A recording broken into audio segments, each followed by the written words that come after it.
Hello everyone, welcome to study tube. तो आगे बढ़ते हैं हम लोग इस सीरीज में पार्ट 15 के साथ। पार्ट 14 तक हम लोग ऑलरेडी कवर कर चुके हैं। इस सीरीज के अंदर हम लोग जनरल साइंस के उन सारे एमसीक्यू का डिस्कशन कर रहे हैं जो पूछे गए थे 2018 में रेलवे ग्रुप डी के अंदर। इस सीरीज के अंदर हम लोग ऑलरेडी कवर कर चुके हैं 470 सवाल 470 तक। 471 से हम लोग आगे बढ़ेंगे। पहला हमारा सवाल ये कह रहा है कि हमारे पास 5 रजिस्टर्स हैं। 5 रजिस्टर्स है इस प्रकार से। ये पहला रजिस्टर, ये दूसरा रजिस्टर, ये तीसरा, ये चौथा और ये पांचवा।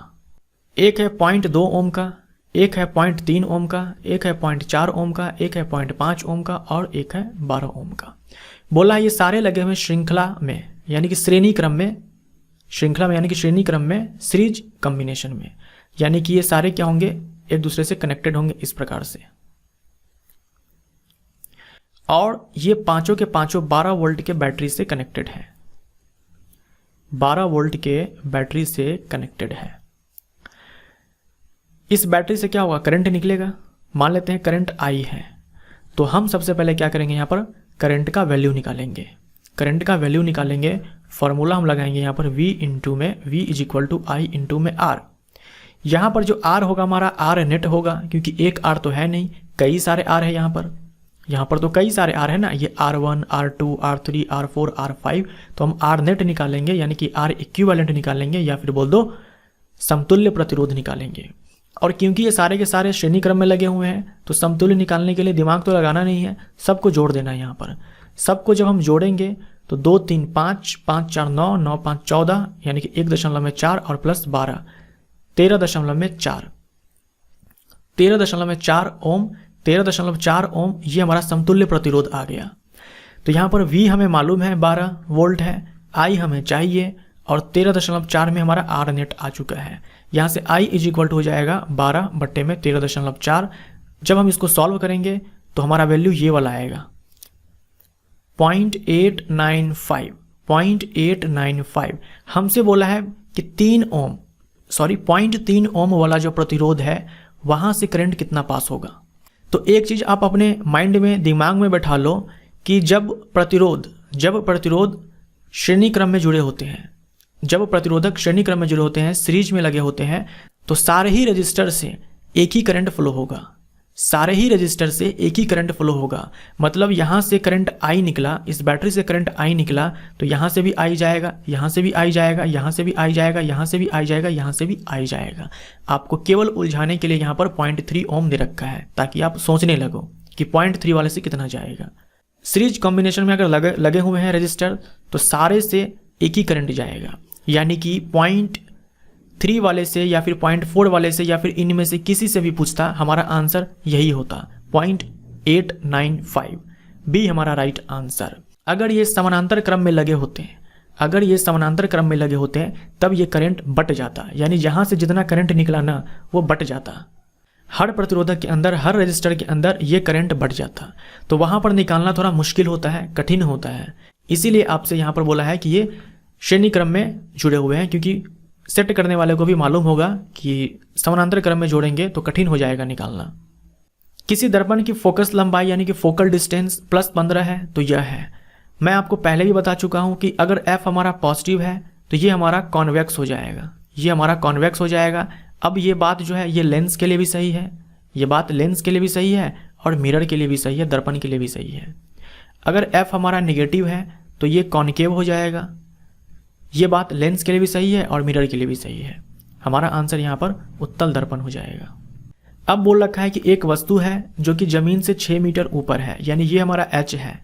वस्तु का द्रव्यमान दे रखा है 10 किलोग्राम है। पूछा है इसमें जो भी एनर्जी है, जो भी एनर्जी इसके अंदर स्टोर्ड है, उसकी वैल्यू कितनी है।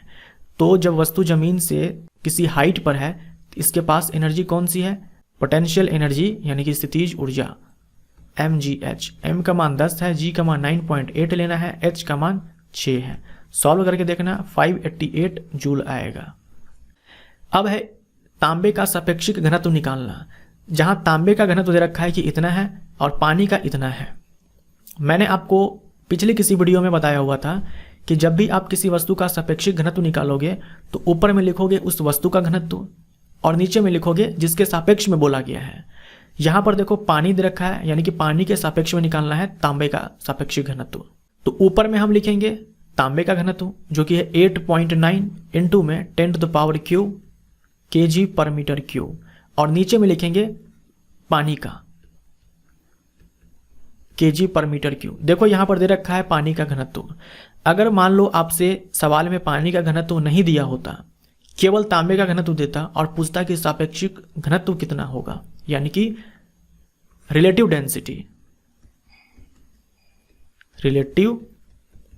डेंसिटी ये कितना होगा, तो आप अपने मन से पानी का घनत्व ले लेना, यानी कि पानी के सापेक्ष में निकाल देना।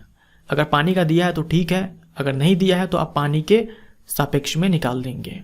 और ये वैल्यू आपको ध्यान में रखना है।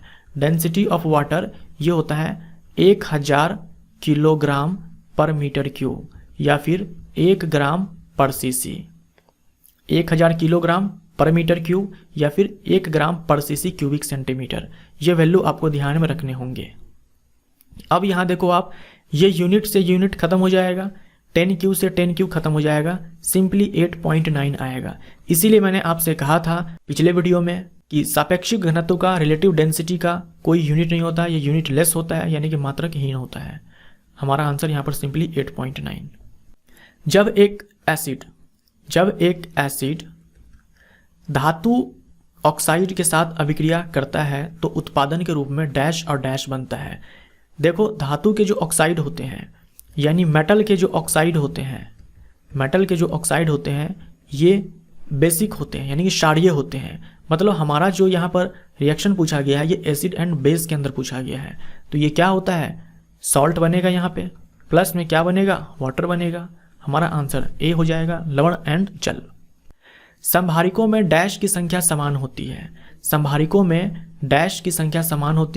संभारिक बोले तो आइसोबार्स। तो आइसोबार्स में याद रखना कि जो एटॉमिक नंबर होता है ये हमारा डिफरेंट होता है, और जो हमारा एटॉमिक मास होता है या फिर इसी की जगह आपसे दे देगा मास नंबर, या फिर इसी पर दे देगा टोटल न्यूक्लियॉन्स, ये क्या होगा, हमारा सेम होगा। अब देखो मास नंबर क्या होता है, मास नंबर होता है न्यूट्रॉन प्लस प्रोटॉन। न्यूक्लियस के अंदर आप जानते हो न्यूट्रॉन होता है प्लस प्रोटॉन होता है, उसी का जो सम होता है उसे हम लोग क्या बोलेंगे, मास नंबर बोलेंगे, द्रव्यमान संख्या बोलेंगे।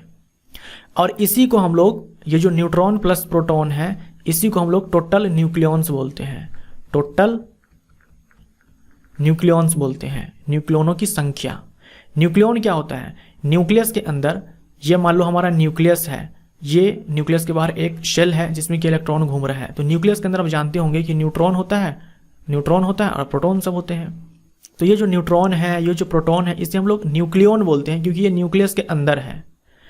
और जब हम सब जोड़ देंगे तो टोटल न्यूक्लियन्स हो जाएंगे सारे के सारे। तो ये अंतर आप ध्यान रखेंगे।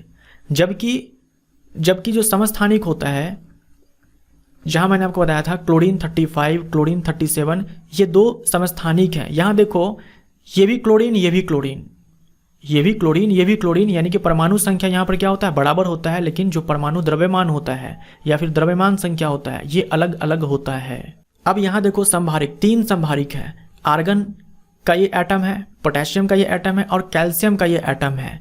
अब एक चीज और अपने दिमाग में आप बैठाना, जो समस्थानिक होते हैं वो एक ही तत्व के अलग अलग परमाणु होते हैं।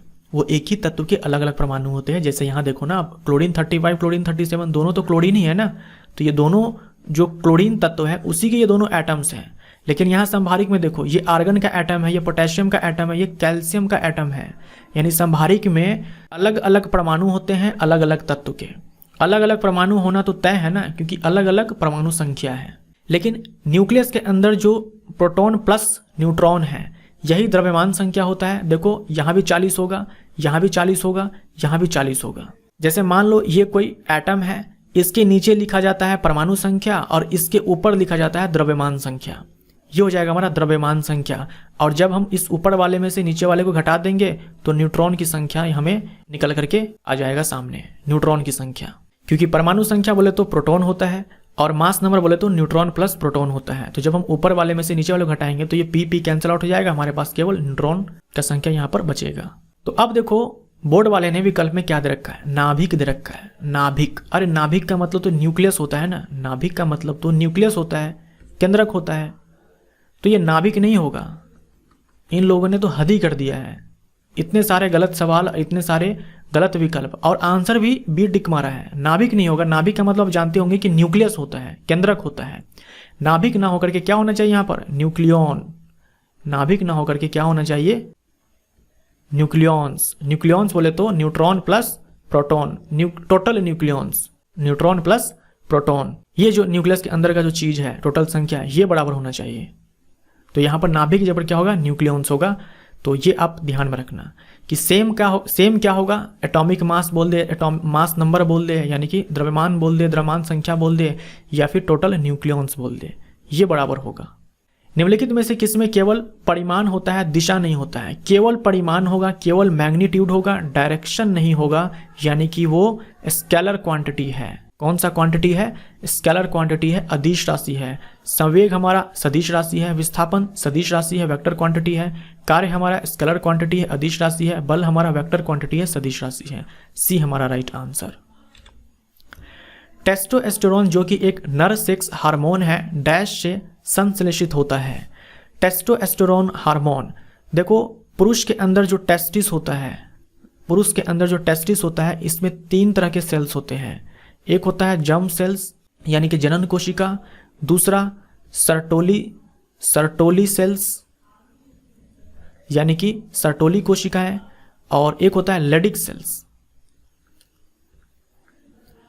सेल्स यानी कि लेडिक कोशिकाएं।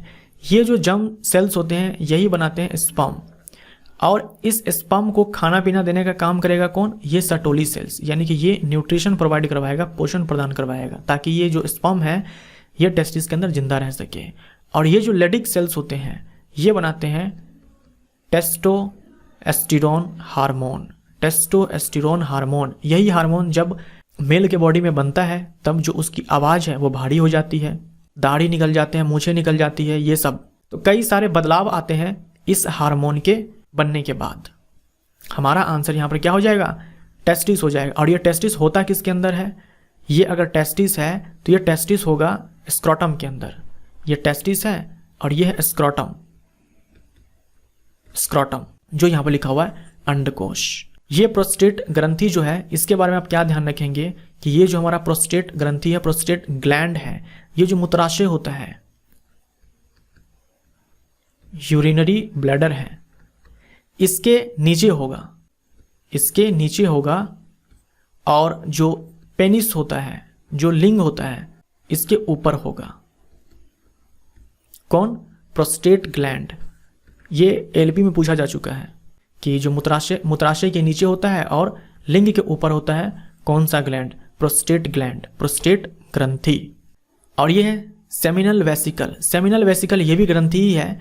जो वीर्य होता है, जो सीमेन होता है, इस सीमेन में 60 से 70% जो सिक्रीशन होता है, स्राव होता है, ये इसी का होता है, सेमिनल वेसिकल या फिर सेमिनल वेसिकल का होता है। तो ये जो भी आप यहाँ पर देख रहे हो ये सारे पार्ट्स है मेल रिप्रोडक्टिव सिस्टम का।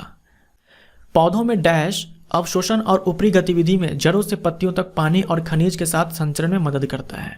ये हो जाएगा हमारा वाष्पोत्सर्जन यानी कि ट्रांसपीरेशन। देखो जो पत्तियां होती है, पत्तियों में जो स्टोमेटा होता है, इसी स्टोमेटा से क्या होता है, जो वाटर है ये वेपर के फॉर्म में बाहर निकल जाता है, इसी को हम बोलते हैं ट्रांसपीरेशन। तो पानी जो है पत्तियों से बाहर निकल रहा है, और पानी प्लांट की पत्ती में आ कहाँ से रहा है, जो जल है ये आ कहाँ से रहा है, जमीन से आ रहा है। ये जमीन से आ रहा है, नीचे जो मिट्टी है वहाँ से पानी जो है ऊपर की ओर जा रहा है। तो जब यहाँ से पानी निकलेगा तभी तो पानी ऊपर चढ़ेगा, सोचो पानी निकलना बंद हो जाए तो जड़ों द्वारा पानी और ज़्यादा अवशोषित नहीं किया जाएगा। ऊपर से पानी जाएगा तभी नीचे से क्या होगा, पानी का अवशोषण होगा और ऊपर की ओर चढ़ेगा। और पानी के साथ साथ ही खनिजों का संचरण होता है, यानी पानी के साथ साथ ही जो खनिज होते हैं, जो मिनरल्स होते हैं मिट्टी में, वो सारे प्लांट में जाने के बाद ट्रांसपोर्ट होते हैं। फोटोसिंथेसिस के अंदर आप जानते हो कि ग्लूकोज बनता है और यही ग्लूकोज इस श्वसन प्रक्रिया द्वारा टूट जाता है। यही ग्लूकोज श्वसन में क्या होता है, टूट जाता है और एटीपी बनता है। डैश की प्रकृति विद्युत धनात्मक होती है, इलेक्ट्रोपॉजिटिव होती है। पहले भी बता चुका हूं, जो धातु होते हैं ये इलेक्ट्रोपॉजिटिव होते हैं, जो अधातु होते हैं इलेक्ट्रोनेगेटिव होते हैं। बी हमारा राइट आंसर हो जाएगा। हमारे आवर्त सारणी में टोटल 7 उपधातुएं हैं। निम्नलिखित में से कौन सा एक कोशिकीय हरित शैवाल है? एक कोशिकीय हरित शैवाल है। जो पादप के 5 समूह हैं उसमें जो थैलोफाइटा है, थैलोफाइटा समूह को हम लोग, थैलोफाइटा में जो पादप आते हैं उन्हें हम लोग शैवाल बोलते हैं। उन्हें हम लोग क्या बोलते हैं? शैवाल बोलते हैं। ये सारे एग्जाम्पल्स आपके लिए इंपॉर्टेंट हैं। स्पाइरोगायरा, यूलोथ्रिक्स, उसके बाद क्लैडोफोरा, ये हो गया अल्वा, ये हो गया कारा। ये सारे जो एग्जाम्पल्स हैं शैवाल के हैं या फिर बोल दो थैलोफाइट्स के हैं। यानी थैलोफाइटा के अंदर जो पादप आते हैं या फिर बोल दो जो एल्गी है उनके ये सारे एग्जाम्पल्स हैं। कारा, यूलोथ्रिक्स एंड स्पाइरोगायरा, ये तीनों क्या है? शैवाल है। क्लेमाइडोमोनास ये भी शैवाल है लेकिन ये एक कोशिकीय है। ये क्या है? यूनिसेलुलर है। ये आपका यूनिसेलुलर एल्गी है। एक और है एसिटाबुलेरिया। एसिटाबुलेरिया ये भी एक कोशिकीय प्लांट बोल दो या फिर बोल दो एक कोशिकीय क्या है? ये एल्गी है और ये लार्जेस्ट है। एक कोशिकीय सबसे बड़ा पादप, एक कोशिका वाला सबसे बड़ा पादप बोल दे या फिर एक कोशिका वाला सबसे बड़ा शैवाल बोल दे, आपका आंसर एसिटाबुलेरिया होगा। एसिटाबुलेरिया। और एक कोशिकीय शैवाल में ये भी आएगा क्लेमाइडोमोनास। निम्न में से क्या अंडप में उपस्थित होता है? अंडप बोले तो कार्पल, कार्पल या फिर इसी को बोलते हैं पिस्टिल। तो पिस्टिल के 3 भाग होते हैं, स्टिग्मा यानी कि वर्तिकाग्र, स्टाइल यानी कि वर्तिका और ओवरी यानी कि अंडाशय। और इसी ओवरी के अंदर क्या होता है? ओव्यूल होता है यानी कि बीजांड होता है। तो बी हमारा राइट आंसर। ऐसी वस्तुएं जो खुद प्रकाश उत्पन्न नहीं करती है उन्हें क्या कहते हैं? देखो 2 तरह की वस्तुएं होती हैं। एक जो खुद प्रकाश उत्पन्न करते हैं जैसे कि मोमबत्ती, जैसे कि सूर्य, ये इन सब के पास अपना प्रकाश है और ये उत्पन्न करते हैं। जैसे कि चंद्रमा है, इनके पास अपना प्रकाश नहीं है, सन के लाइट से ये चमकते हैं। तो जिनके पास खुद का प्रकाश है, जो अपना प्रकाश खुद उत्पन्न कर सकते हैं, उसे हम प्रदीप्त वस्तुएं बोलते हैं, ल्यूमिनस ऑब्जेक्ट बोलते हैं। और जिनके पास नहीं है उन्हें हम नॉन ल्यूमिनस बोलते हैं, नॉन ल्यूमिनस बोलते हैं। हमारा आंसर यहां पर हो जाएगा सी। डैश उत्तक का निर्माण मृत कोशिकाओं के संयोजन से होता है। स्क्लेरेनकाइमा का निर्माण मृत कोशिकाओं के संयोजन से होता है। बाकी इनमें से किसी का भी पूछ दे तो वो जीवित कोशिका से बनते हैं। इनमें से कौन सा धातु है जो अपना ऑक्साइड बनाने के लिए भाप के साथ अभिक्रिया करते हैं, यानी कि स्टीम के साथ बोल दो या फिर वेपर के साथ अभिक्रिया करते हैं। तो आपको ध्यान में रखना है कि जो मेटल होता है ये जल के साथ अभिक्रिया करते हैं और बनाते हैं मेटल ऑक्साइड, और हाइड्रोजन गैस यहाँ पर उत्सर्जित होती है। अब यहाँ देखिए, कुछ मेटल तो ऐसे होते हैं जैसे कि सोडियम और पोटेशियम, ये तो इतने ज़्यादा रिएक्टिव होते हैं, मैं आपको ऑलरेडी बता चुका हूँ कि ये ठंडा जल हो, चाहे गर्म जल हो, हॉट वाटर हो या फिर स्टीम हो, भाप हो, सबके साथ बहुत ही वायलेंट रिएक्शन करते हैं। मैंने आपको बताया था ना कि एयर के कांटेक्ट में आते ही, वाटर वेपर के कांटेक्ट में या फिर ठंडे वाटर के कांटेक्ट में आते ही इनमें आग पकड़ लेता है। इसीलिए इन्हें केरोसिन में डुबो करके रखा जाता है।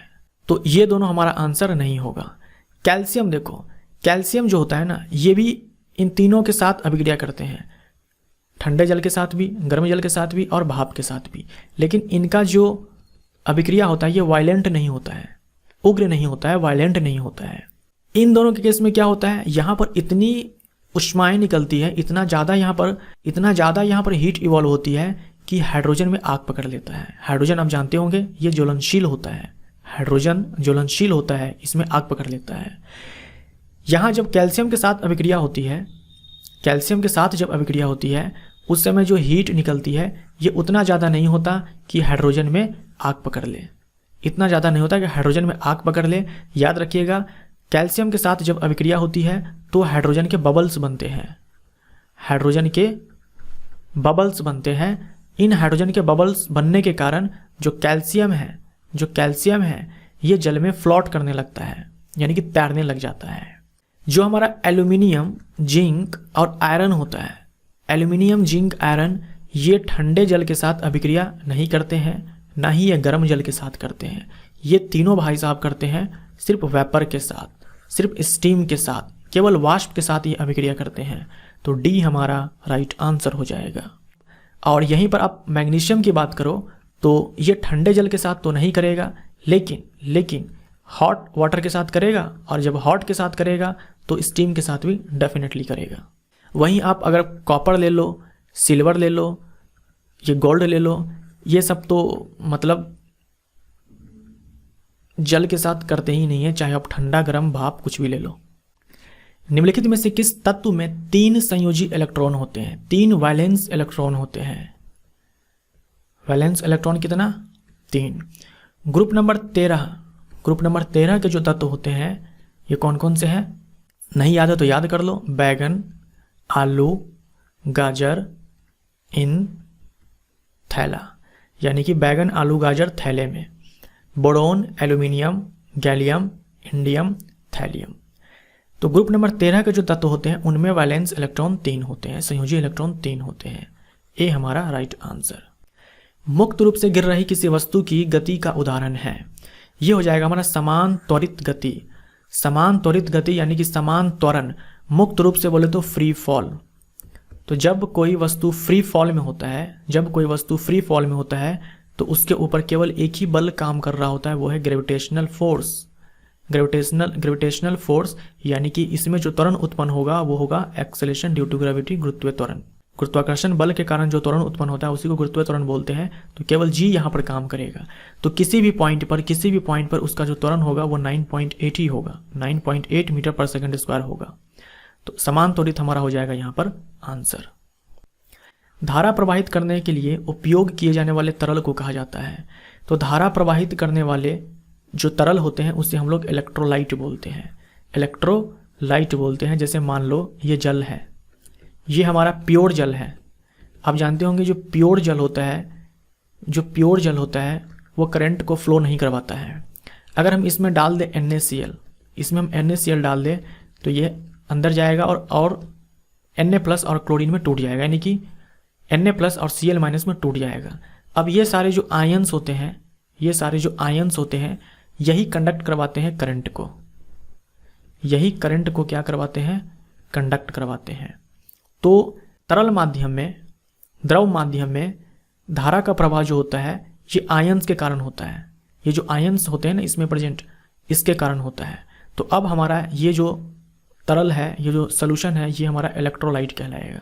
डी हमारा राइट आंसर। चूना क्लोरीन के साथ अभिक्रिया करके क्या बनाता है? चूना बोले तो लाइम। चूना बोले तो देखो, चूना तो कैल्शियम ऑक्साइड भी हो सकता है और चूना तो कैल्शियम हाइड्रोक्साइड भी हो सकता है। ये होता है कली चूना और ये होता है भकरा चूना। ये होता है क्विक लाइम और ये होता है सेलेक्ट लाइम। तो सेलेक्ट लाइम जो होता है, जो भकरा चूना होता है, वो क्लोरीन के साथ अभिक्रिया करता है और ब्लीचिंग पाउडर बनाता है। फॉर्मूला आपके लिए इंपॉर्टेंट है, CaOCl2, ये ब्लीचिंग पाउडर का फॉर्मूला होता है, ये बनता है। तो डी हमारा राइट आंसर हो जाएगा। बेकिंग सोडा का फॉर्मूला NaHCO3 होता है। प्लास्टर ऑफ पेरिस का भी इंपॉर्टेंट है, कैल्शियम सल्फेट हेमीहाइड्रेट, ये प्लास्टर ऑफ पेरिस का है। और CSO4.2H2O, कैल्शियम सल्फेट डाईहाइड्रेट, ये आपका हो जाएगा जिप्सम का, ये हो जाएगा जिप्सम का। और हेमीहाइड्रेट लग गया तो प्लास्टर ऑफ पेरिस का। बेकिंग पाउडर, ये जो बेकिंग सोडा है इसी में आप टार्टरिक एसिड मिला दो तो बेकिंग पाउडर बन जाएगा। बेकिंग पाउडर को गर्म करोगे या फिर जल में मिलाओगे तो कार्बन डाइऑक्साइड गैस वहाँ पर उत्सर्जित होती है, जिसके कारण जो केक होता है या फिर जो ब्रेड होता है ये फूल जाता है। ये सब फूल जाते हैं और स्पॉन्जी हो जाते हैं, मुलायम हो जाते हैं। निम्नलिखित में से कौन सा कारक वाष्पीकरण की दर को कम करता है? ट्रांसपिरेशन की जो रेट होती है उसको कम करता है। तो टेम्परेचर में वृद्धि, टेम्परेचर अगर बढ़े तो जो ट्रांसपिरेशन की रेट है वो बढ़ती है। नमी यानी कि ह्यूमिडिटी ट्रांसपिरेशन के रेट को कम करती है। 7 क्षेत्र में वृद्धि, पता नहीं क्या लिखा हुआ है, इसका मतलब मैं आपको बता रहा हूँ, ये पूछना चाह रहा है यहाँ पर कि जो पत्तियाँ होती है, एक पत्ती ये है और एक पत्ती मान लो कि ये है। यहाँ देखो सरफेस एरिया कितना ज़्यादा है, यहाँ कितना कम है, तो यहाँ पर क्या होगा, पानी यहाँ पर ज़्यादा निकलेगा भाप के रूप में, यहाँ से कम निकलेगा क्योंकि इसमें स्टोमेटा भी ज़्यादा होगा, रंध्रों की संख्या भी इनमें अधिक होंगे, जिसके कारण वाटर का लॉस भी यहाँ पर ज़्यादा होगा। तो जब सरफेस एरिया इंक्रीज होगा तो ट्रांसपिरेशन की जो रेट है ये बढ़ेगी। विंड की स्पीड, हवा अगर तेज़ी से चले तो जो वाटर वेपर है इसको अपने साथ जल्दी से उड़ा करके लेकर जाएगा, यहाँ पर स्पेस फिर से खाली हो जाएगा और ज़्यादा पानी यहाँ पर निकलेगा। तो ये भी जो है ट्रांसपिरेशन की रेट को बढ़ाने वाली है हवा की गति, और यहाँ से भी बढ़ती है।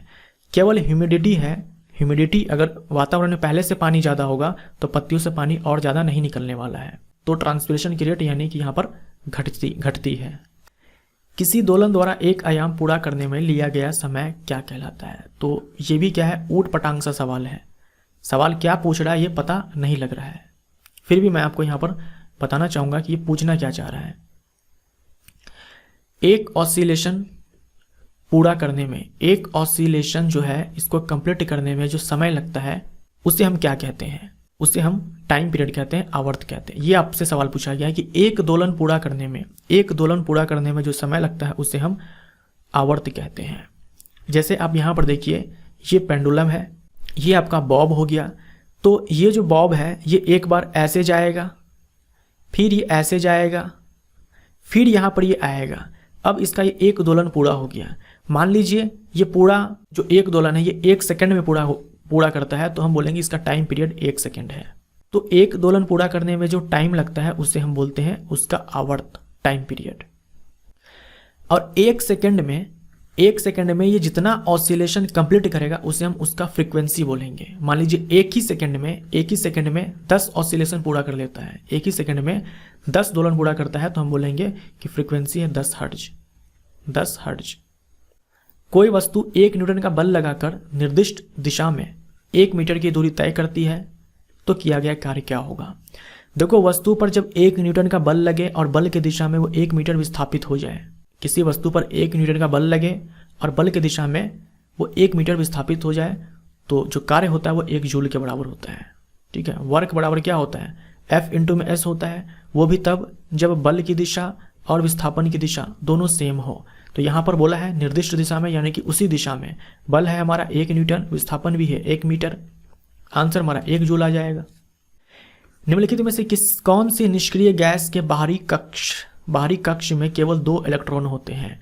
ग्रुप नंबर 18 में जो निष्क्रिय तत्व है, हीलियम है, नियोन है, आर्गन है, क्रिप्टन है, जिनॉन है, रेडोन है। मैंने पहले भी आपसे कहा है कि इनमें हीलियम को छोड़ दो तो बाकी सब के बाह्यतम कोश में 8 इलेक्ट्रॉन है, हीलियम के केस में 2 इलेक्ट्रॉन है, क्योंकि हीलियम के पास एक ही शेल है, एक ही कक्षा है। हमारा आंसर यहाँ पर हीलियम हो जाएगा।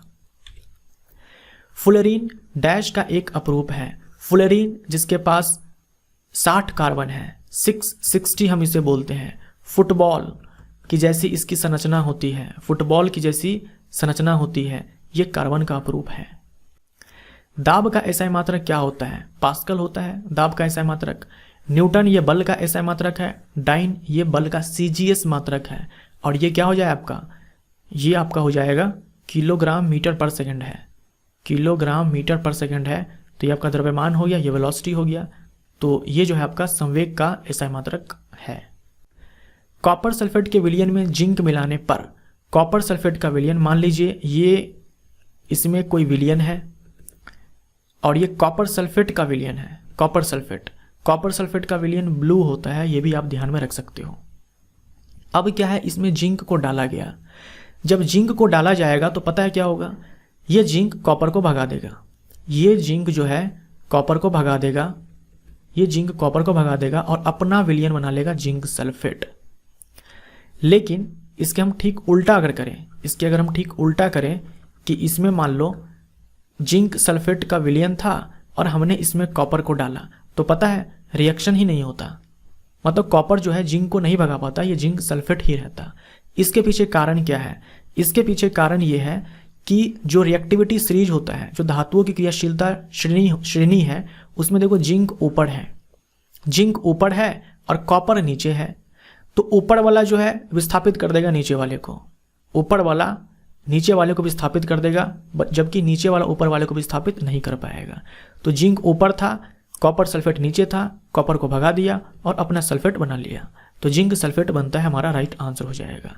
वहीं आप इस जिंक सल्फेट के अंदर आप कॉपर डाल लो या फिर ये सोना डाल लो, चांदी डाल लो, रिएक्शन ही नहीं होगा। वहीं आप इसमें एल्यूमिनियम डाल दो इस वाले में, तो फिर हो जाएगा, क्योंकि जिंक से ऊपर है एल्यूमिनियम। तो ये जो रिएक्टिविटी सीरीज है ये आपको ध्यान में रखने होंगे। आधुनिक आवर्त सारणी में परमाणु संख्या वाले 11 से 18 में रखे जाते हैं। अब ये भी कोई तरीका नहीं है सवाल पूछने का। अब देख लो, ऊट पटांग सा सवाल है, पता नहीं कैसे पूछा है, लेकिन समझ में आ रहा है कि ये क्या पूछना चाह रहा है, लेकिन पूछने का ये कोई तरीका नहीं है। जो परमाणु संख्या, जो एटॉमिक नंबर 11 से लेकर के 18 वाले तत्व हैं, 11 है सोडियम का और 18 है आर्गन का, ये हमारे आधुनिक आवर्त सारणी के कौन से आवर्त का तत्व है, कौन से आवर्त में ये सब आते हैं, यानी कौन से पीरियड के अंदर ये सब आते हैं। तो पीरियड नंबर 1 में 2 ही तत्व हैं, हाइड्रोजन है और हीलियम है। जो हमारा आवर्त 2 है, पीरियड नंबर 2 है, उसमें है आपका lithium, beryllium, boron, carbon, nitrogen, oxygen, fluorine और नियोन। जो हमारा पीरियड नंबर 3 है, उसमें है आपका sodium, magnesium, aluminium, silicon, phosphorus, sulphur, chlorine और आर्गन। देखो मैंने कैसे याद किया हुआ है, पहले में तो हाइड्रोजन, हीलियम, ऐसे आपको भी याद होगा। दूसरे में लीबे बकनोफने, लीबे बकनोफने। तीसरे में नमक, अलसी, पस, कलर। मैंने ऐसे ही याद किया हुआ है, आप चाहो तो जैसे भी याद कर सकते हो। तो यहाँ देखो आवर्त संख्या 3 में है सोडियम 11 और आर्गन 18, 3 हमारा राइट आंसर। ब्लीचिंग पाउडर में डैश ब्लीचिंग एजेंट विद्यमान होता है। ब्लीचिंग पाउडर का फॉर्मूला CaOCl2। तो जो क्लोरीन होता है यही ब्लीचिंग एजेंट होता है, तो ब्लीचिंग पाउडर में हमारा chlorine as a bleaching agent हो जाएगा।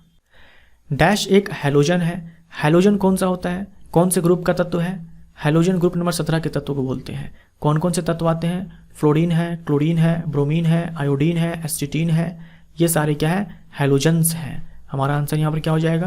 क्लोरीन। विभिन्न प्रकार के अस्थायी उत्तकों के निर्माण के लिए डैश उत्तक की कोशिकाओं को अलग किया जाता है।